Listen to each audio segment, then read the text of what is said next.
Liberty and Property by Ludwig von Mises. This article was originally delivered as a lecture at Princeton University, October 1958, at the 9th meeting of the Mont Pelerin Society. Part 1.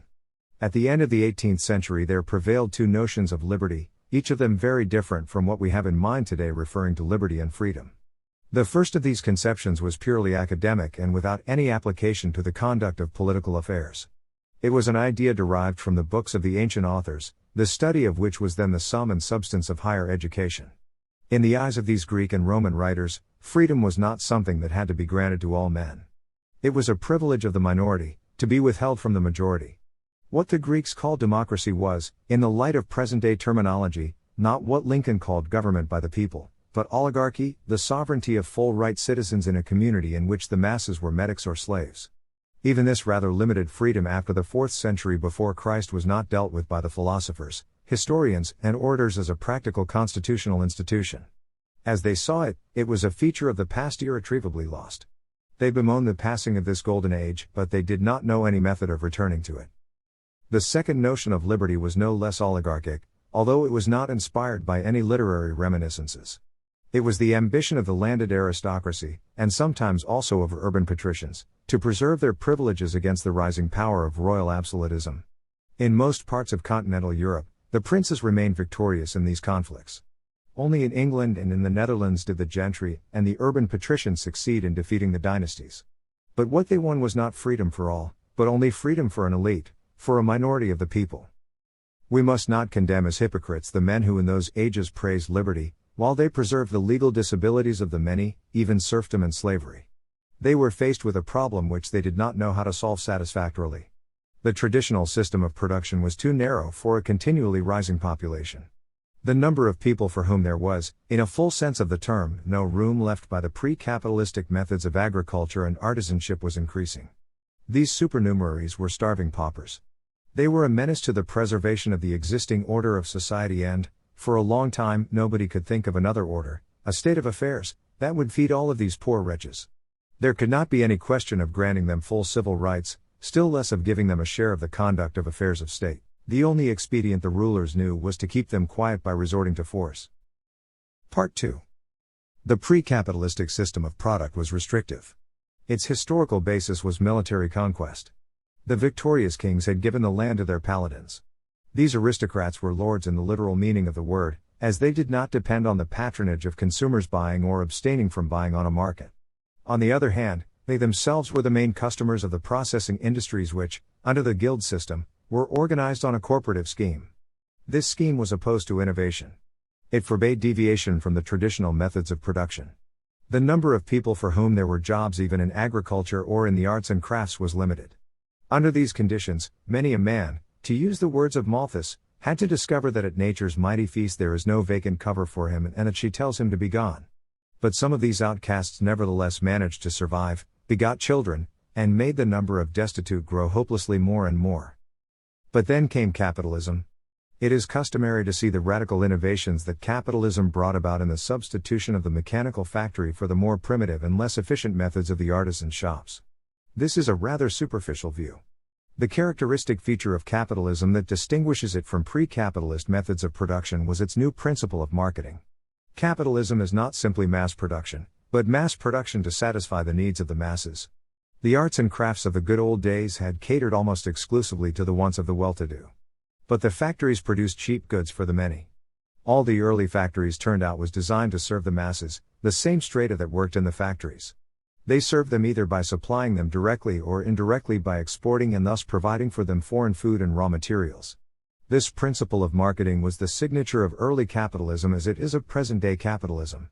The employees themselves are the customers consuming the much greater part of all goods produced. They are the sovereign customers who are always right. Their buying or abstention from buying determines what has to be produced, in what quantity, and of what quality.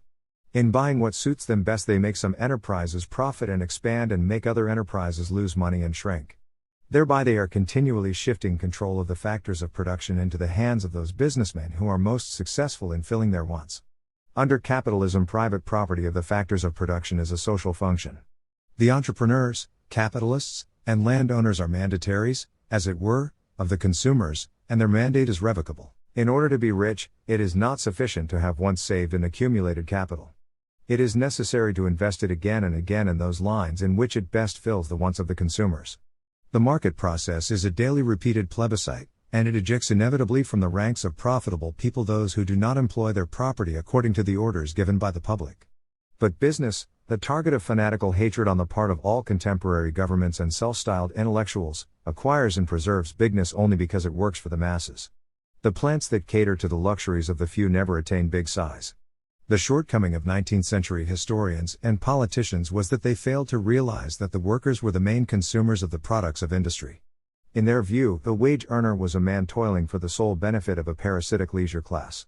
They labored under the delusion that the factories had impaired the lot of the manual workers. If they had paid any attention to statistics, they would easily have discovered the fallaciousness of their opinion.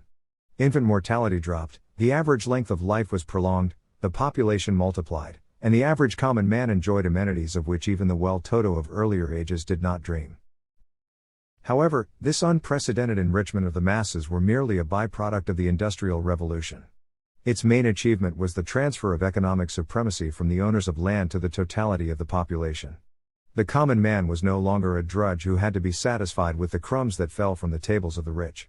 The three pariah castes which were characteristic of the pre-capitalistic ages, the slaves, the serfs, and those people whom patristic and scholastic authors as well as British legislation from the 16th to the 19th centuries referred to as the poor, disappeared. Their scions became, in this new setting of business, not only free workers, but also customers. This radical change was reflected in the emphasis laid by business on markets. What business needs first of all is markets and again markets. This was the watchword of capitalistic enterprise. Markets, that means patrons, buyers, consumers. There is under capitalism one way to wealth, to serve the consumers better and cheaper than other people do. Within the shop and factory the owner, or in the corporations, the representative of the shareholders, the president is the boss. But this mastership is merely apparent and conditional. It is subject to the supremacy of the consumers. The consumer is king, is the real boss, and the manufacturer is done for if he does not outstrip his competitors in best serving consumers. It was this great economic transformation that changed the face of the world. It very soon transferred political power from the hands of a privileged minority into the hands of the people. Adult franchise followed in the wake of industrial enfranchisement. The common man, to whom the market process had given the power to choose the entrepreneur and capitalists, acquired the analogous power in the field of government. He became a voter. It has been observed by eminent economists, I think first by the late Frankfurter, that the market is a democracy in which every penny gives a right to vote. It would be more correct to say that representative government by the people is an attempt to arrange constitutional affairs according to the model of the market, but this design can never be fully achieved. In the political field it is always the will of the majority that prevails, and the minorities must yield to it. It serves also minorities, provided they are not so insignificant in number as to become negligible. The garment industry produces clothes not only for normal people, but also for the stout, and the publishing trade publishes not only westerns and detective stories for the crowd, but also books for discriminating readers. There is a second important difference. In the political sphere, there is no means for an individual or a small group of individuals to disobey the will of the majority. But in the intellectual field, private property makes rebellion possible. The rebel has to pay a price for his independence. There are in this universe no prizes that can be won without sacrifices. But if a man is willing to pay the price, he is free to deviate from the ruling orthodoxy or neo-orthodoxy. What would conditions have been in the socialist commonwealth for heretics like Kierkegaard, Schopenhauer, Veblen, or Freud? For Monet, Courbet, Walt Whitman, Rilke, or Kafka?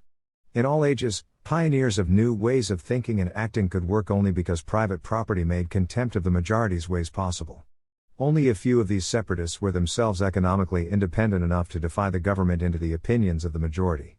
But they found in the climate of the free economy among the public people prepared to aid and support them. What would Marx have done without his patron, the manufacturer Friedrich Engels? Part 3. What vitiates entirely the socialists' economic critique of capitalism is their failure to grasp the sovereignty of the consumers in the market economy.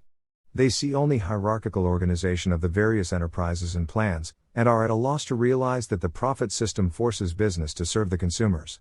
In their dealings with their employers, the unions proceed as if only malice and greed were to prevent what they call management from paying higher wage rates. Their short-sightedness does not see anything beyond the doors of the factory. They and their henchmen talk about the concentration of economic power, and do not realize that economic power is ultimately vested in the hands of the buying public, of which the employees themselves form the immense majority. Their inability to comprehend things as they are is reflected in such inappropriate metaphors as industrial kingdom and dukedoms. They are too dull to see the difference between a sovereign king or duke who could be dispossessed only by a more powerful conqueror and a chocolate king who forfeits his kingdom as soon as the customers prefer to patronize another supplier. This distortion is at the bottom of all socialist plans. If any of the socialist chiefs had tried to earn his living by selling hot dogs, he would have learned something about the sovereignty of the customers. But they were professional revolutionaries and their only job was to kindle civil war. Lenin's ideal was to build a nation's production effort according to the model of the post office, an outfit that does not depend on the consumers, because its deficits are covered by compulsory collection of taxes. The whole of society, he said, was to become one office and one factory.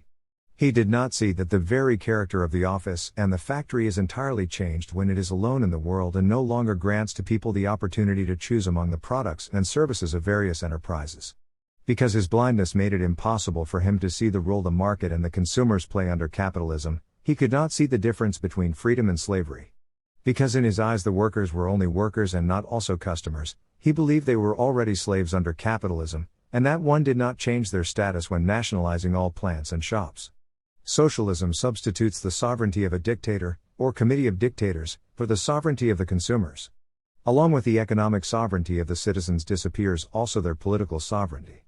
To the unique production plan that annuls any planning on the part of the consumers corresponds in the constitutional sphere the one-party principle that deprives the citizens of any opportunity to plan the course of public affairs. Freedom is indivisible.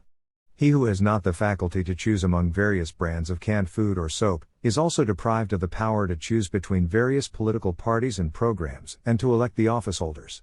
He is no longer a man, he becomes a pawn in the hands of the supreme social engineer. Even his freedom to rear progeny will be taken away by eugenics. Of course, the socialist leaders occasionally assure us that dictatorial tyranny is to last only for the period of transition from capitalism and representative government to the socialist millennium in which everybody's wants and wishes will be fully satisfied.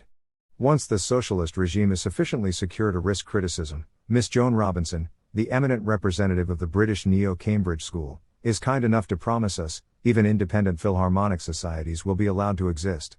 Thus the liquidation of all dissenters is the condition that will bring us what the communists call freedom.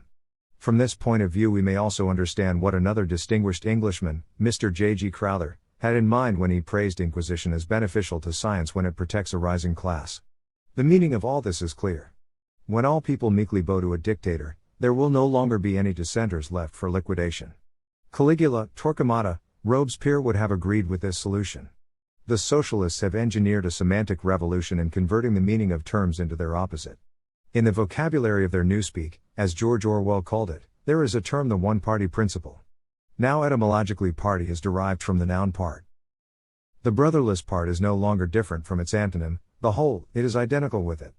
A brotherless party is not a party, and the one-party principle is in fact a no-party principle. It is a suppression of any kind of opposition. Freedom implies the right to choose between assent and dissent. But in newspeak it means the duty to assent unconditionally and strict interdiction of dissent. This reversal of the traditional connotation of all words of the political terminology is not merely a peculiarity of the language of the Russian communists and their fascist and Nazi disciples. The social order that in abolishing private property deprives the consumers of their autonomy and independence, and thereby subjects every man to the arbitrary discretion of the Central Planning Board, could not win the support of the masses if they were not to camouflage its main character. The socialists would have never duped the voters if they had openly told them that their ultimate end is to cast them into bondage. For exoteric use they were forced to pay lip service to the traditional appreciation of liberty. Part 4. It was different in the esoteric discussions among the inner circles of the Great Conspiracy. There the initiated did not dissemble their intentions concerning liberty. Liberty was, in their opinion, certainly a good feature in the past in the frame of bourgeois society because it provided them with the opportunity to embark on their schemes. But once socialism has triumphed, there is no longer any need for free thought and autonomous action on the part of individuals. Any further change can only be a deviation from the perfect state that mankind has attained in reaching the bliss of socialism. Under such conditions, it would be simply lunacy to tolerate dissent. Liberty, says the Bolshevist, is a bourgeois prejudice. The common man does not have any ideas of his own, He does not write books, does not hatch heresies, and does not invent new methods of production. He just wants to enjoy life. He has no use for the class interests of the intellectuals who make a living as professional dissenters and innovators. This is certainly the most arrogant disdain of the plain citizen ever devised. There is no need to argue this point. For the question is not whether or not the common man can himself take advantage of the liberty to think, to speak, and to write books. The question is whether or not the sluggish routinist profits from the freedom granted to those who eclipse him in intelligence and willpower. The common man may look with indifference and even contempt upon the dealings of better people. But he is delighted to enjoy all the benefits which the endeavors of the innovators put at his disposal. He has no comprehension of what in his eyes is merely inane hair-splitting. But as soon as these thoughts and theories are utilized by enterprising businessmen for satisfying some of his latent wishes, he hurries to acquire the new products. The common man is without doubt the main beneficiary of all the accomplishments of modern science and technology. It is true, a man of average intellectual abilities has no chance to rise to the rank of a captain of industry. But the sovereignty that the market assigns to him in economic affairs stimulates technologists and promoters to convert to his use all the achievements of scientific research. Only people whose intellectual horizon does not extend beyond the internal organization of the factory and who do not realize what makes the businessman run, fail to notice this fact.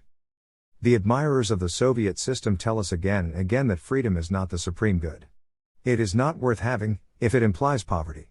To sacrifice it in order to attain wealth for the masses, is in their eyes fully justified. But for a few unruly individualists who cannot adjust themselves to the ways of regular fellows, all people in Russia are perfectly happy. We may leave it undecided whether this happiness was also shared by the millions of Ukrainian peasants who died from starvation, by the inmates of the forced labor camps, and by the Marxian leaders who were purged. But we cannot pass over the fact that the standard of living was incomparably higher in the free countries of the West than in the communist East. In giving away liberty as the price to be paid for the acquisition of prosperity, the Russians made a poor bargain. They now have neither the one nor the other. Part 5. Romantic philosophy labored under the illusion that in the early ages of history the individual was free and that the course of historical evolution deprived him of his primordial liberty. As Jean-Jacques Rousseau saw it, nature accorded men freedom and society enslaved him. In fact, primeval man was at the mercy of every fellow who was stronger and therefore could snatch away from him the scarce means of subsistence. There is in nature nothing to which the name of liberty could be given. The concept of freedom always refers to social relations between men. True, society cannot realize the illusory concept of the individual's absolute independence. Within society everyone depends on what other people are prepared to contribute to his well-being in return for his own contribution to their well-being. Society is essentially the mutual exchange of services. As far as individuals have the opportunity to choose, they are free. If they are forced by violence or threat of violence to surrender to the terms of an exchange, no matter how they feel about it, they lack freedom. This slave is unfree precisely because the master assigns him his tasks and determines what he has to receive if he fulfills it. As regards the social apparatus of repression and coercion, the government, there cannot be any question of freedom. Government is essentially the negation of liberty. It is the recourse to violence or threat of violence in order to make all people obey the orders of the government, whether they like it or not. As far as the government's jurisdiction extends, there is coercion, not freedom. Government is a necessary institution, the means to make the social system of cooperation work smoothly without being disturbed by violent acts on the part of gangsters, whether of domestic or of foreign origin. Government is not, as some people like to say, a necessary evil. It is not an evil, but a means, the only means available to make peaceful human coexistence possible. But it is the opposite of liberty. It is beating, imprisoning, hanging. Whatever a government does, it is ultimately supported by the actions of armed constables. If the government operates a school or a hospital, the funds required are collected by taxes, i.e., by payments exacted from the citizens. If we take into account the fact that, as human nature is, there can neither be civilization nor peace without the functioning of the government apparatus of violent action, we may call government the most beneficial human institution. But the fact remains that government is repression, not freedom. Freedom is to be found only in the sphere in which government does not interfere. Liberty is always freedom from the government. It is the restriction of the government's interference. It prevails only in the fields in which the citizens have the opportunity to choose the way in which they want to proceed. Civil rights are the statutes that precisely circumscribe the sphere in which the men conducting the affairs of state are permitted to restrict the individual's freedom to act. The ultimate end that men aim at by establishing government is to make possible the operation of a definite system of social cooperation under the principle of the division of labor. If the social system which people want to have is socialism, communism, planning, there is no sphere of freedom left. All citizens are in every regard subject to orders of the government. The state is a total state, the regime is totalitarian. The government alone plans and forces everybody to behave according with this unique plan. In the market economy, the individuals are free to choose the way in which they want to integrate themselves into the frame of social cooperation. As far as the sphere of market exchange extends, there is spontaneous action on the part of individuals. Under this system that is called laissez-faire, and which Ferdinand Lassalle dubbed as the night watchman state, there is freedom because there is a field in which individuals are free to plan for themselves. The socialists must admit there cannot be any freedom under a socialist system. But they try to obliterate the difference between the servile state and economic freedom by denying that there is any freedom in the mutual exchange of commodities and services on the market. Every market exchange is, in the words of a school of pro-socialist lawyers, a coercion over other people's liberty. There is, in their eyes, no difference worth mentioning between a man's paying a tax or a fine imposed by a magistrate, or his buying a newspaper or admission to a movie. In each of these cases the man is subject to governing power. He's not free, for, as Professor Hale says, a man's freedom means the absence of any obstacle to his use of material goods. This means, I am not free, because a woman who has knitted a sweater, perhaps as a birthday present for her husband, puts an obstacle to my using it. I myself am restricting all other people's freedom because I object to their using my toothbrush. In doing this I am, according to this doctrine, exercising private governing power, which is analogous to public government power, the powers that the government exercises in imprisoning a man in Sing Sing. Those expounding this amazing doctrine consistently conclude that liberty is nowhere to be found.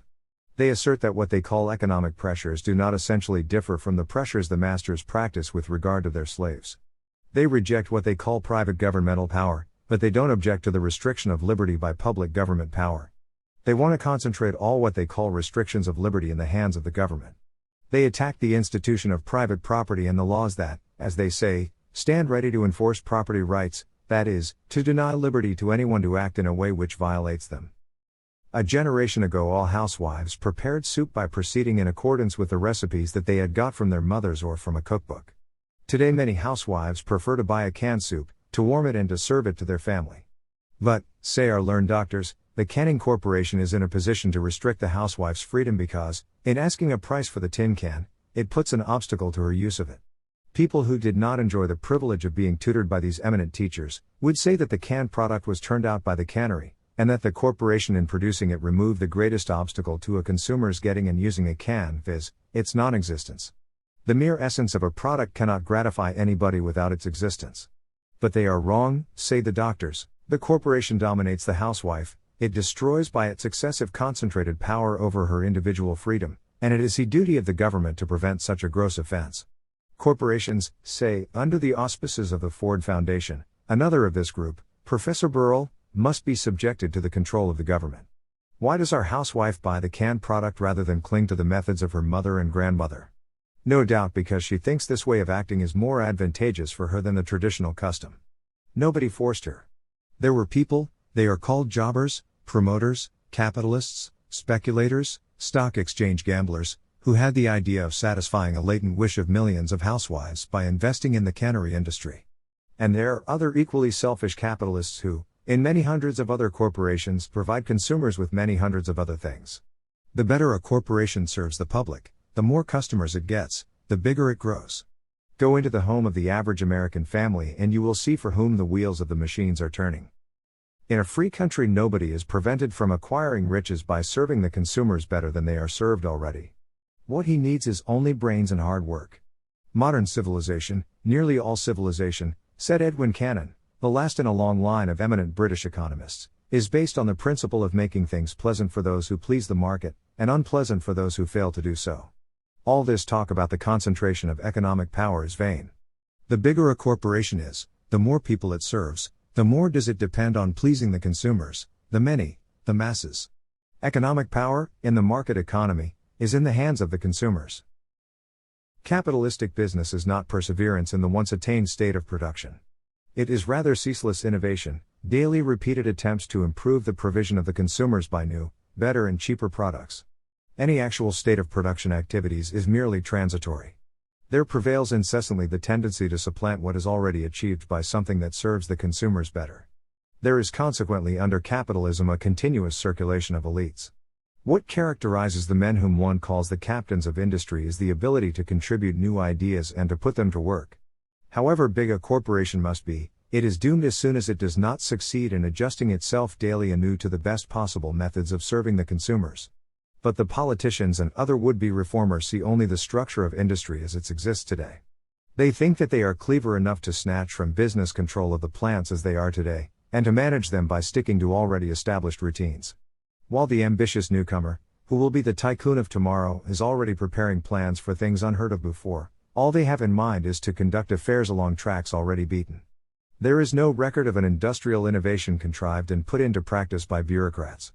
If one does not want to plunge into stagnation, a free hand must be left to those today unknown men who have the ingenuity to lead mankind forward on the way to more and more satisfactory conditions. This is the main problem of a nation's economic organization. Private property of the material factors of production is not a restriction of the freedom of all other people to choose what suits them best. It is, on the contrary, the means that assigns to the common man, in his capacity as a buyer, supremacy in all economic affairs. It is the means to stimulate a nation's most enterprising men to exert themselves to the best of their abilities in the service of all of the people. Part 6. However, one does not exhaustively describe the sweeping changes that capitalism brought about in the conditions of the common man if one merely deals with the supremacy he enjoys on the market as a consumer and in the affairs of state as a voter and with the unprecedented improvement of his standard of living. No less important is the fact that capitalism has made it possible for him to save, to accumulate capital and to invest it. The gulf that in the pre-capitalistic status and caste society separated the owners of property from the penniless poor has been narrowed down. In older ages the journeyman had such a low pay that he could hardly lay by something and, if he nevertheless did so, he could only keep his savings by hoarding and hiding a few coins. Under capitalism his competence makes saving possible, and there are institutions that enable him to invest his funds in business. A not inconsiderable amount of the capital employed in American industries is the counterpart of the savings of employees. In acquiring savings deposits, insurance policies, bonds and also common stock, wage earners and salaried people are themselves earning interest and dividends and thereby, in the terminology of Marxism, are exploiters. The common man is directly interested in the flowering of business not only as a consumer and as an employee, but also as an investor. There prevails a tendency to efface to some extent the once sharp difference between those who own factors of production and those who do not. But, of course, this trend can only develop where the market economy is not sabotaged by allegedly social policies. The welfare state with its methods of easy money, credit expansion and undisguised inflation continually takes bites out of all claims payable in units of the nation's legal tender. The self-styled champions of the common man are still guided by the obsolete idea that a policy that favors the debtors at the expense of the creditors is very beneficial to the majority of the people. Their inability to comprehend the essential characteristics of the market economy manifests itself also in their failure to see the obvious fact that those whom they feign to aid are creditors in their capacity as savers, policyholders, and owners of bonds. Part 7. The distinctive principle of Western social philosophy is individualism. It aims at the creation of a sphere in which the individual is free to think, to choose, and to act without being restrained by the interference of the social apparatus of coercion and oppression, the state. All the spiritual and material achievements of Western civilization were the result of the operation of this idea of liberty. This doctrine and the policies of individualism and of capitalism, its application to economic matters, do not need any apologists or propagandists. The achievements speak for themselves. The case for capitalism and private property rests, apart from other considerations, also upon the incomparable efficiency of its productive effort. It is this efficiency that makes it possible for capitalistic business to support a rapidly increasing population at a continually improving standard of living. The resulting progressive prosperity of the masses creates a social environment in which the exceptionally gifted individuals are free to give to their fellow citizens all they are able to give. The social system of private property and limited government is the only system that tends to debarbarize all those who have the innate capacity to acquire personal culture. It is a gratuitous pastime to belittle the material achievements of capitalism by observing that there are things that are more essential for mankind than bigger and speedier motorcars, and homes equipped with central heating, air conditioning, refrigerators, washing machines, and television sets. There certainly are such higher and nobler pursuits. But they are higher and nobler precisely because they cannot be aspired to by any external effort, but require the individual's personal determination and exertion. Those leveling this reproach against capitalism display a rather crude and materialistic view in assuming that moral and spiritual culture could be built either by the government or by the organization of production activities. All that these external factors can achieve in this regard is to bring about an environment and a competence which offers the individuals the opportunity to work at their own personal perfection and edification. It is not the fault of capitalism that the masses prefer a boxing match to a performance of Sophocles' Antigone, jazz music to Beethoven's symphonies, and comics to poetry. But it is certain that while pre-capitalistic conditions as they still prevail in the much greater part of the world makes these good things accessible only to a small minority of people, capitalism gives to the many a favorable chance of striving after them. From whatever angle one may look at capitalism, there is no reason to lament the passing of the allegedly good old days. Still less is it justified to long for the totalitarian utopias, whether of the Nazi or of the Soviet type. We are inaugurating tonight the 9th meeting of the Mont Pelerin Society. It is fitting to remember on this occasion that meetings of this kind in which opinions opposed to those of the majority of our contemporaries and to those of their governments are advanced and are possible only in the climate of liberty and freedom that is the most precious mark of Western civilization. Let us hope that this right to dissent will never disappear. Middle-of-the-road policy leads to socialism, by Ludwig von Mises. Introduction.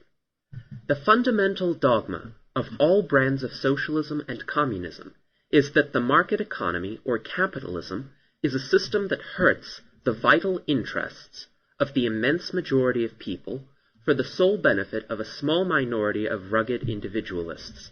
It condemns the masses to progressing impoverishment. It brings about misery, slavery, oppression, degradation, and exploitation of the working men, while it enriches a class of idle and useless parasites. This doctrine was not the work of Karl Marx. It had been developed long before Marx entered the scene. Its most successful propagators were not the Marxian authors, but such men as Carlyle and Ruskin, the British Fabians, the German professors, and the American institutionalists. And it is a very significant fact that the correctness of this dogma was contested only by a few economists, who were very soon silenced and barred from access to the universities, the press, the leadership of political parties, and, first of all, public office. Public opinion, by and large, accepted the condemnation of capitalism without any reservation. Section 1. Socialism. But of course, the practical political conclusions which people drew from this dogma were not uniform. One group declared that there is but one way to wipe out these evils, namely to abolish capitalism entirely. They advocate the substitution of public control of the means of production for private control. They aim at the establishment of what is called socialism, communism, planning, or state capitalism. All these terms signify the same thing. No longer should the consumers, by their buying and abstention from buying, determine what should be produced, in what quantity, and of what quality. Henceforth, a central authority alone should direct all production activities. Section 2. Interventionism, allegedly a middle-of-the-road policy. A second group seems to be less radical. They reject socialism no less than capitalism. They recommend a third system, which, as they say, is as far from capitalism as it is from socialism, which, as a third system of society's economic organization, stands midway between the two other systems, and while retaining the advantages of both, avoids the disadvantages inherent in each. This third system is known as the system of interventionism. In the terminology of American politics, it is often referred to as the middle-of-the-road policy. What makes this third system popular with many people is the particular way they choose to look upon the problems involved. As they see it, two classes, the capitalists and entrepreneurs on the one hand, and the wage earners on the other hand, are arguing about the distribution of the yield of capital and entrepreneurial activities. Both parties are claiming the whole cake for themselves. Now, suggest these mediators, let us make peace by splitting the disputed value equally between the two classes. The state, as an impartial arbiter, should interfere, and should curb the greed of the capitalists, and assign a part of the profits to the working classes. Thus, it will be possible to dethrone the Moloch capitalism without enthroning the Moloch of totalitarian socialism. Yet, this mode of judging the issue is entirely fallacious. The antagonism between capitalism and socialism is not a dispute about the distribution of booty. It is a controversy about which two schemes of society's economic organization, capitalism or socialism, is conducive to the better attainment of those ends which all people consider as the ultimate aim of activities commonly called economic, for example, the best possible supply of useful commodities and services. Capitalism wants to attain these ends by private enterprise and initiative, subject to the supremacy of the public's buying and abstention from buying on the market. The socialists want to substitute the unique plan of a central authority for the plans of the various individuals. They want to put in place of what Marx called the anarchy of production, the exclusive monopoly of the government. The antagonism does not refer to the mode of distributing a fixed amount of amenities. It refers to the mode of producing all those goods which people want to enjoy. The conflict of the two principles is irreconcilable and does not allow any compromise. Control is indivisible. Either the consumer's demand as manifested on the market decides for what purpose and how the factors of production should be employed, or the government takes care of these matters. There is nothing that could mitigate the opposition between these two contradictory principles. They preclude each other. Interventionism is not a golden mean between capitalism and socialism. It is the design of a third system of society's economic organization and must be appreciated as such. Section 3. How interventionism works. It is not the task of today's discussion to raise any questions about the merits either of capitalism or of socialism. I am dealing today with interventionism alone, and I do not intend to enter into an arbitrary evaluation of interventionism from any preconceived point of view. My only concern is to show how interventionism works, and whether or not it can be considered as a pattern of a permanent system for society's economic organization. The interventionists emphasize that they plan to retain private ownership of the means of production, entrepreneurship, and market exchange. But, they go on to say, it is peremptory to prevent these capitalist institutions from spreading havoc and unfairly exploiting the majority of people. It is the duty of government to restrain by orders and prohibitions the greed of the propertied classes, lest their acquisitiveness harm the poorer classes. Unhampered or laissez-faire capitalism is an evil, but in order to eliminate its evils, there is no need to abolish capitalism entirely. It is possible to improve the capitalist system by government interference with the actions of the capitalists and entrepreneurs. Such government regulation and regimentation of business is the only method to keep off totalitarian socialism and to salvage those features of capitalism which are worth preserving. On the ground of this philosophy, the interventionists advocate a galaxy of various measures. Let us pick out one of them, the very popular scheme of price control. Section 4. How price control leads to socialism. The government believes that the price of a definite commodity, e.g. milk, is too high. It wants to make it possible for the poor to give their children more milk. Thus, it resorts to a price ceiling and fixes the price of milk at a lower rate than that prevailing on the free market. The result is that the marginal producers of milk, those producing at the highest cost, now incur losses. As no individual farmer or businessman can go on producing at a loss, these marginal producers stop producing and selling milk on the market. They will use their cows and their skill for other more profitable purposes. They will, for example, produce butter, cheese, or meat. There will be less milk available for the consumers, not more. This, of course, is contrary to the intentions of the government. It wanted to make it easier for some people to buy more milk. But as an outcome of its interference, the supply available drops. The measure proves abortive from the very point of view of the government and the groups it was eager to favor. It brings about a state of affairs which, again from the point of view of the government, is even less desirable than the previous state of affairs which it was designed to improve. Now the government is faced with an alternative. It can abrogate its decree and refrain from any further endeavors to control the price of milk. But if it insists upon its intention to keep the price of milk below the rate the unhampered market would have determined, and wants nonetheless to avoid a drop in the supply of milk, it must try to eliminate the causes that render the marginal producer's business unremunerative.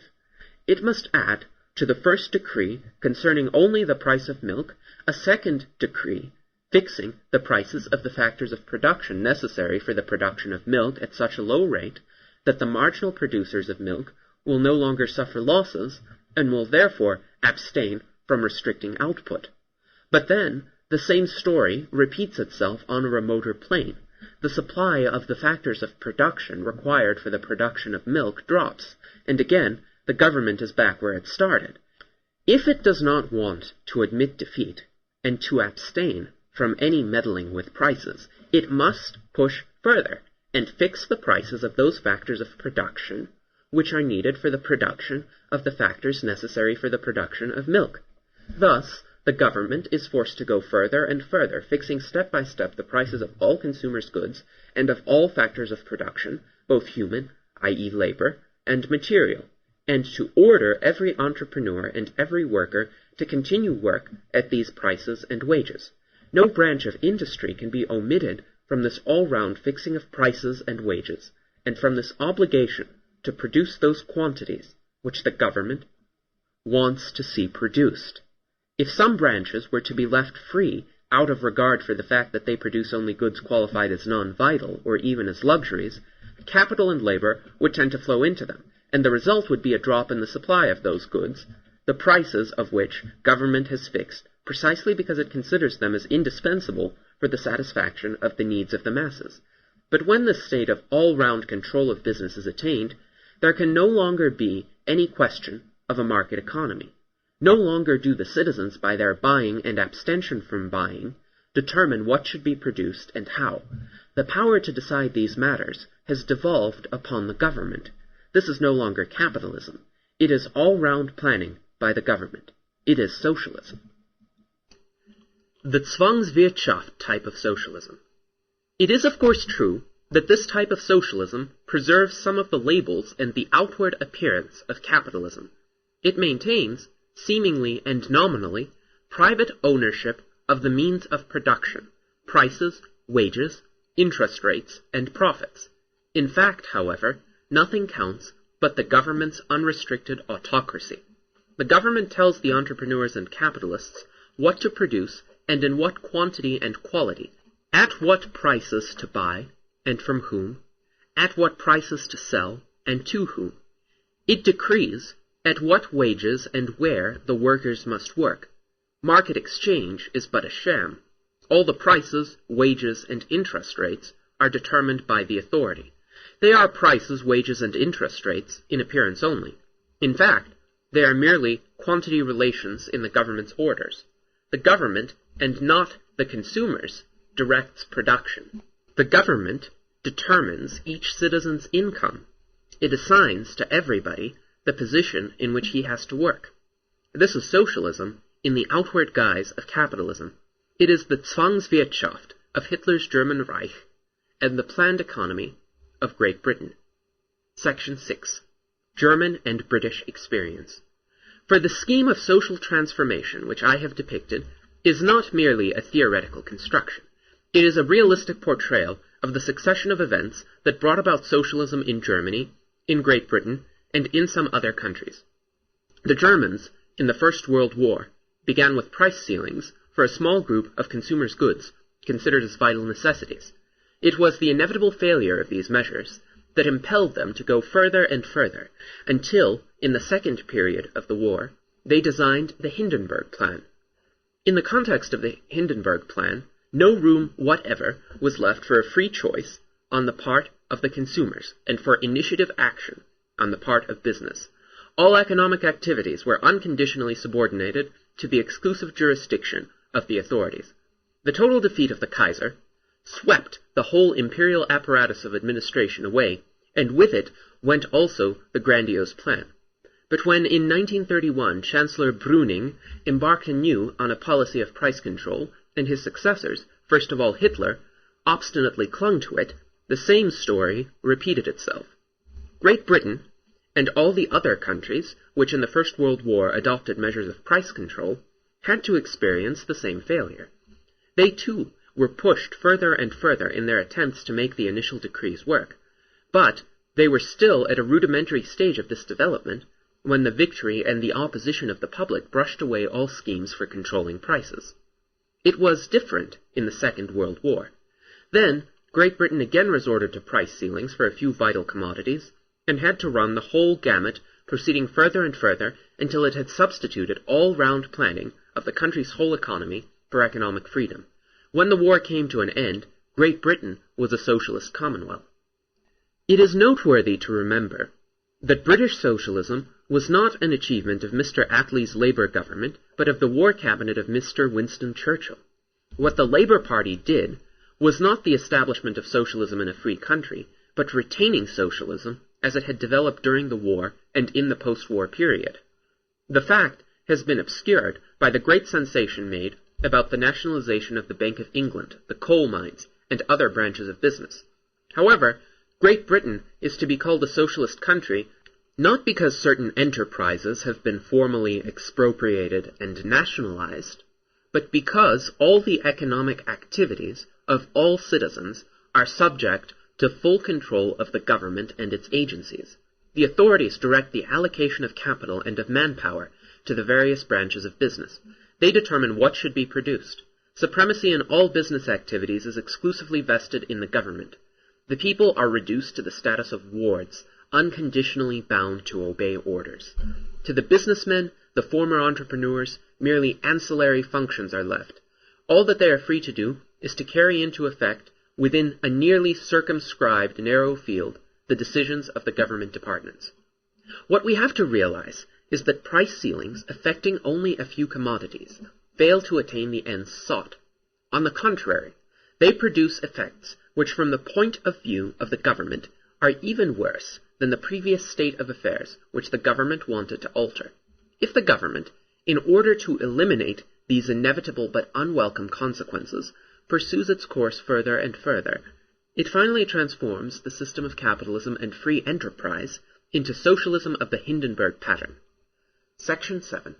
Crises and unemployment.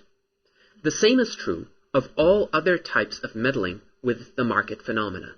Minimum wage rates, whether decreed and enforced by the government or by labor union pressure and violence, result in mass unemployment, prolonged year after year, as soon as they try to raise wage rates above the height of the unhampered market.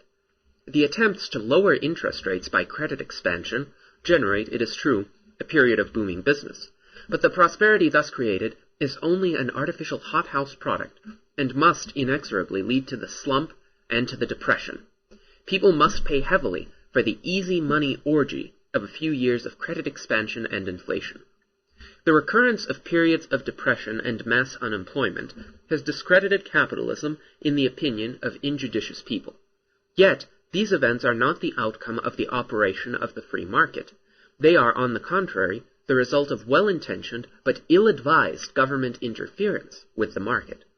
There are no means by which the height of wage rates and the general standard of living can be raised other than by accelerating the increase of capital as compared with population. The only means to raise wage rates permanently for all those seeking jobs and eager to earn wages is to raise the productivity of the industrial effort by increasing the per-head quota of capital invested. What makes American wage rates by far exceed the wage rates of Europe and Asia is the fact that the American worker's toil and trouble is aided by more and better tools. All that good government can do to improve the material well-being of the people is to establish and to preserve an institutional order in which there are no obstacles to the progressing accumulation of new capital required for the improvement of technological methods of production. This is what capitalism did achieve in the past and will achieve in the future too, if not sabotaged by bad policy. Section 8.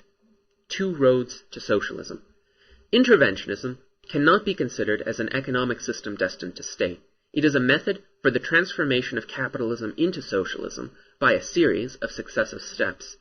It is, as such, different from the endeavors of the communists to bring about socialism at one stroke. The difference does not refer to the ultimate end of the political movement. It refers mainly to the tactics to be resorted to for the attainment of an end that both groups are aiming at. Karl Marx and Friedrich Engels recommended successively each of these two ways for the realization of socialism. In 1848, in the Communist Manifesto, they outlined a plan for the step-by-step transformation of capitalism into socialism. The proletariat should be raised to the position of the ruling class and use its political supremacy to wrest by degrees all capital from the bourgeoisie. This, they declare, cannot be effected except by means of despotic inroads on the rights of property and on the conditions of bourgeois production, by means of measures, therefore, which appear economically insufficient and untenable, but which, in the course of the movement, outstrip themselves, necessitate further inroads upon the social order, and are unavoidable as a means of entirely revolutionizing the mode of production. In this vein, they enumerate by way of example 10 passages. In later years, Marx and Engels changed their minds. In his main treatise, Das Kapital, first published in 1867, Marx saw things in a different way. Socialism is bound to come with the inexorability of a law of nature, but it cannot appear before capitalism has reached its full maturity. There is but one road to the collapse of capitalism, namely, the progressive evolution of capitalism itself. Then only will the great final revolt of the working class give it the finishing stroke and inaugurate the everlasting age of abundance. From the point of view of this later doctrine, Marx and the school of orthodox Marxism reject all policies that pretend to restrain, to regulate, and to improve capitalism. Such policies, they declare, are not only futile, but outright harmful, for they rather delay the coming of age of capitalism, its maturity, and thereby also its collapse. They are therefore not progressive but reactionary. It was this idea that led the German Social Democratic Party to vote against Bismarck's social security legislation and to frustrate Bismarck's plan to nationalize the German tobacco industry. From the point of view of the same doctrine, the communists branded the American New Deal as a reactionary plot extremely detrimental to the true interests of the working people. What we must realize is that the antagonism between the interventionists and the communists is a manifestation of the conflict between the two doctrines of the early Marxism and of the late Marxism.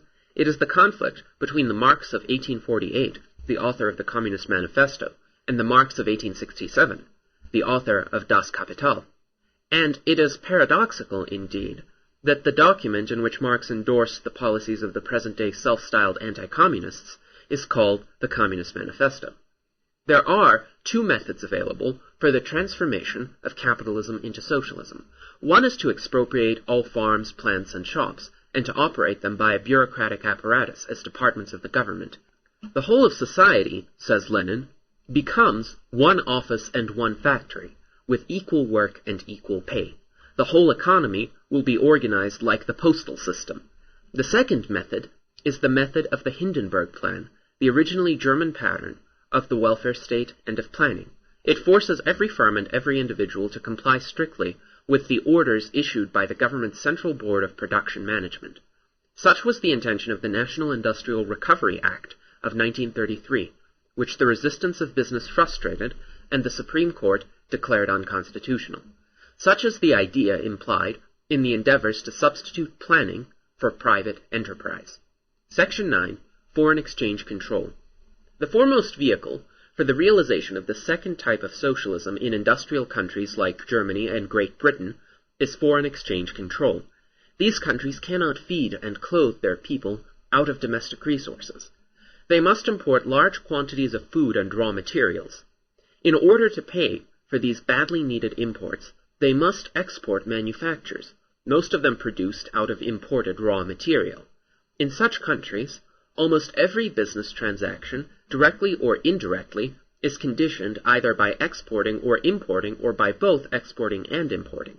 Hence, The government's monopoly of buying and selling foreign exchange makes every kind of business activity depend on the discretion of the agency entrusted with foreign exchange control. In this country, matters are different. The volume of foreign trade is rather small when compared to the total volume of the nation's trade. Foreign exchange control would only slightly affect the much greater part of American business. This is the reason why, in the schemes of our planners, there is hardly any question of foreign exchange control. Their pursuits are directed toward the control of prices, wages, and interest rates, toward the control of investment, and the limitation of profits and incomes. Section 10. Progressive Taxation. Looking backward on the evolution of the income tax rates from the beginning of the federal income tax in 1913 until the present day, one can hardly expect that the tax will not one day absorb 100% of all surplus above the income of the average voter. It is this that Marx and Engels had in mind when in the Communist Manifesto they recommended a heavy progressive or graduated income tax. Another of the suggestions of the Communist Manifesto was abolition of all right of inheritance. Now, neither in Great Britain nor in this country have the laws gone up to this point. But again, looking backward upon the past history of the estate taxes, we have to realize that they more and more have approached the goal set by Marx. Estate taxes of the height they have already attained for the upper brackets are no longer to be qualified as taxes. They are measures of expropriation. The philosophy underlying the system of progressive taxation is that the income and the wealth of the well-to-do classes can be freely tapped. What the advocates of these tax rates fail to realize is that the greater part of the income taxed away would not have been consumed, but saved and invested. In fact, this fiscal policy does not only prevent the further accumulation of new capital, it brings about capital decumulation. This is certainly today the state of affairs in Great Britain. Section 11. The trend toward socialism. The course of events in the past 30 years shows a continuous, although sometimes interrupted, progress toward the establishment in this country of socialism of the British and German pattern. The United States embarked later than these two countries upon this decline, and is today still farther away from its end. But if the trend of this policy will not change, the final result will only in accidental and negligible points differ from what happened in the England of Attlee and in the Germany of Hitler. The middle-of-the-road policy is not an economic system that can last. It is a method for the realization of socialism by installments. Section 12. Loopholes Capitalism. Many people object. They stress the fact that most of the laws which aim at planning or at expropriation by means of progressive taxation have left some loopholes which offer to private enterprise a margin within which it can go on. That such loopholes still exist, and that thanks to them this country is still a free country, is certainly true, but this loopholes capitalism is not a lasting system. It is a respite. Powerful forces are at work to close these loopholes. From day to day, the field in which private enterprise is free to operate is narrowed down. Section 13. The coming socialism is not inevitable. Of course, this outcome is not inevitable. The trend can be reversed, as was the case with many other trends in history. The Marxian dogma, according to which socialism is bound to come with the inexorability of a law of nature, is just an arbitrary surmise devoid of any proof. But the prestige which this vain prognostic enjoys not only with the Marxians, but with many self-styled non-Marxians, is the main instrument of the progress of socialism. It spreads defeatism among those who otherwise would gallantly fight the socialist menace. The most powerful ally of Soviet Russia is the doctrine that the wave of the future carries us toward socialism, and that it is therefore progressive to sympathize with all measures that restrict more and more the operation of the market economy.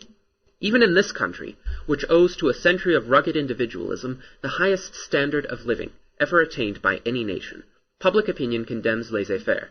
In the past 50 years, thousands of books have been published to indict capitalism and to advocate radical interventionism, the welfare state, and socialism.